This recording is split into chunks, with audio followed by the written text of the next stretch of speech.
Sahabat Kompas.com, masih ingat nggak hari ini, tanggal 8 Juli tepat setahun yang lalu, kita dibikin gempar dengan kasus pembunuhan Brigadir J.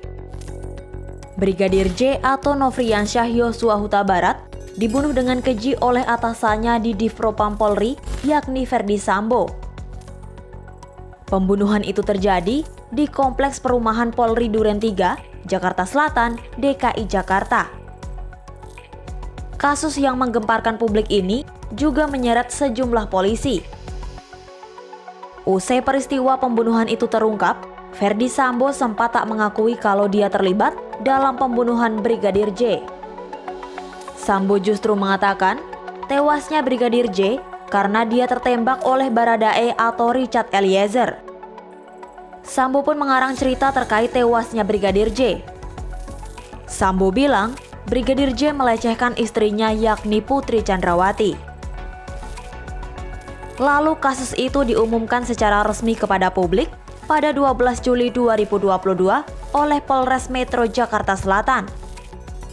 Melihat kejanggalan yang terjadi, keluarga Brigadir J pun resmi melaporkan dugaan pembunuhan berencana terhadap anaknya ke Bareskrim Polri pada 18 Juli 2022. Keluarga Yosua curiga karena banyak luka nggak wajar di jenazah Brigadir J.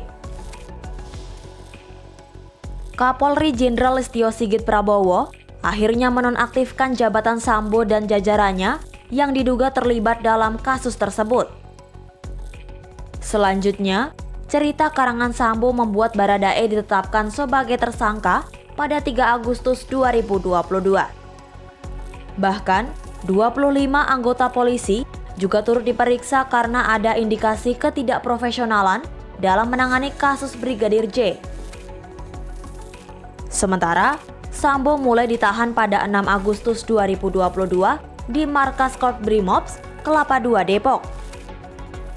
Penahanan itu atas dugaan melakukan pelanggaran etik dan bertindak tidak profesional dalam melakukan olah TKP. Bahkan Sambo juga diduga berperan dalam pengambilan CCTV terkait kematian Brigadir J.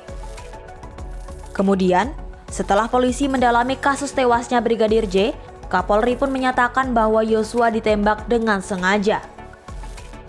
Penembakan itu dilakukan oleh tersangka Baradae atas perintah Sambo.